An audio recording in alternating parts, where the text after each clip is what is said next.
ಯಾಕೋ ಏನಾಯ್ತು? ತುಂಬಾ ಡಲ್ಲಾಗಿದ್ಯಾ? ಇಲ್ಲ ಗುರು, ತಾಯಿಗೆ ಹುಷಾರಿಲ್ಲ, ಹಾಸ್ಪಿಟಲ್ ಅಡ್ಮಿಟ್ ಮಾಡೋರು. ಅಂಥದ್ದೇನೂ ಇಲ್ಲ, ಡಿಸ್ಚಾರ್ಜ್ ಮಾಡಬೇಕು. ಇನ್ನು ಸ್ವಲ್ಪ ಕಾಸು ಬೇಕಾಗಿತ್ತು ಗುರು. ಅದನ್ನ ಫಸ್ಟ್ ಬಗ್ಲು ಬೆತ್ತಾನೆ ಮೊಕ್ಕ ಹೆಂಗ್ ಇಟ್ಕೊಂಡ್ರೆ ನನ್ಗೆ ಗೊತ್ತಾಗುತ್ತೆ.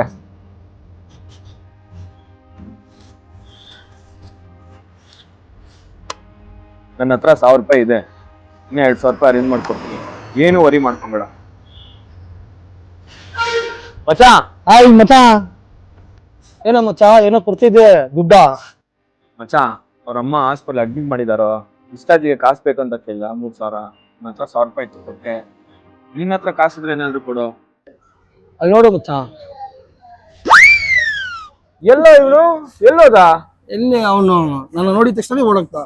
ನಿನ್ನ ನೋಡಿದ ತಕ್ಷಣ ಯಾಕೆ ಓಡಾಯ್ತಾನೆ? ಅವನು ಮೊನ್ನೆನೂ ಇದೇ ತರ ಬಂದ್ಬಿಟ್ಟು 2000 ಇಸ್ಕೊಂಡು ಹೋದ. ನಿನ್ನ ಹತ್ರ? ಹೌದು, ಅಮ್ಮಗೂ ಮೈ ಹುಷಾರಿಲ್ಲ ಅಂತ ಕೇಳ್ದಾಗ ಕೊಟ್ಟೆ. ಕಟ್ ಮಾಡಿ ನೋಡಿದ್ರೆ ರೀಲ್ಸ್ ಅಲ್ಲಿ ಹುಡುಗಿ ಜೊತೆ KFC ಚಿಕನ್ ತಿಂತವನು. ಇದೇ ಕೆಲಸ ಮಾಡ್ಕೊಂತಿರ್ತಾನ ಅವನ ಕೆಲ್ಸಾನೇ ಇದೆ ಅಪ್ಪ. ಅದಕ್ಕೆ 1000 ರೂಪಾಯಿ ಕೊಟ್ಬಿಟ್ನಲ್ಲೋ.